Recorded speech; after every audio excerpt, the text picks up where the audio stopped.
ഇന്ന് രാവിലെ എണീറ്റ് അത്തപ്പൂടാൻ പോണ ഗൈസ്. അപ്പോൾ എൻ്റെ ഹാപ്പിയാണ്. പൈസ അടിച്ചിട്ടുള്ള പൂക്കളുണ്ട്, അത്തപ്പൂടാത്തതുകൊണ്ട് തന്നെ ഞങ്ങളുടെ വീട്ടിലുള്ള പൂക്കളുണ്ട്, അത്തപ്പൂടാണ്. പൂക്കൾ വെച്ചാൽ അപ്പൂപ്പനുണ്ട്, അനിയനുണ്ട്, അമ്മുമ്മയുണ്ട്, എല്ലാവരും ഉണ്ട്. രാവിലെ തന്നെ എല്ലാവരും ചേർന്ന് പൂക്കളൊക്കെ പിച്ചത് നല്ല രസമായിരുന്നു. 10 ടൈപ്പ് പൂക്കളാണെന്നാണ് അമ്മ പറയണത്.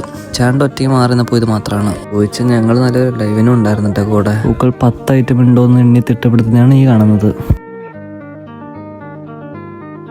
അവരല്ലാതെ സെറ്റാകുന്ന സമയം കൊണ്ട് ഞാനായിരുന്നു പല്ലിച്ച്.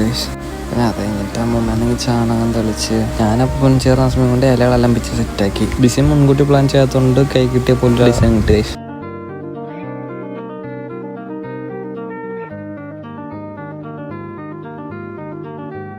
ലൈക്ക് ചെയ്യണം, ഷെയർ ചെയ്യണം. ഞങ്ങള് നാട്ടിലെ പൂ മാത്രം വെച്ച് അത്തം ഇട്ടതാ. സബ്സ്ക്രൈബ് ഞങ്ങള് നാട്ടിലെ പൂ മാത്രം ഞങ്ങള് വീട്ടിൽ നട്ടു വളർത്തിയ പൂവാണിത്.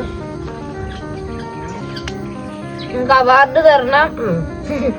ഞങ്ങളൊന്നും മേടിച്ചില്ല. പിന്നെ ഞങ്ങളുടെ ഏറ്റവും ഇഷ്ടപ്പെട്ട ഒരു പൂവാണ് തുമ്പ. ഏറ്റവും ഞങ്ങൾക്ക് ഇഷ്ടപ്പെട്ടതാണ് തുമ്പ. ആ തുമ്പയും ഈ അത്തപ്പൂവിനകത്തുണ്ട്. ഇതാണ് ഫൈനൽ ലുക്ക്. വലിയ ലുക്കില്ലെങ്കിൽ ഞങ്ങൾ ഇതുകൊണ്ട് ഹാപ്പിയാണ് ഗൈസ്. ഉച്ചയായപ്പോഴത്തേനും ഫുഡ് കഴിക്കാനായി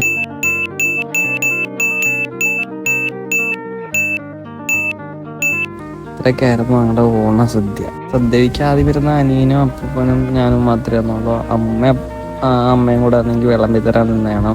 സദ്യ കഴിച്ച് കഴിഞ്ഞ് നല്ല അടപ്പായസം ഉണ്ടായിരുന്നു. അടപ്പായസം ആണെങ്കിൽ അയിലേക്ക് ഒഴിച്ച് പഴവും പപ്പടമായിട്ട് കഴിച്ചു ഗൈസ്. അങ്ങനെ അതും ഫുള്ളും കഴിച്ച്. അതിനുശേഷം അമ്മയും അമ്മൂമ്മയും കൂടെ കഴിക്കായിരുന്നു. ഇന്നത്തെ എത്ര ഉള്ളൂ ഗൈസ്. Okay, by.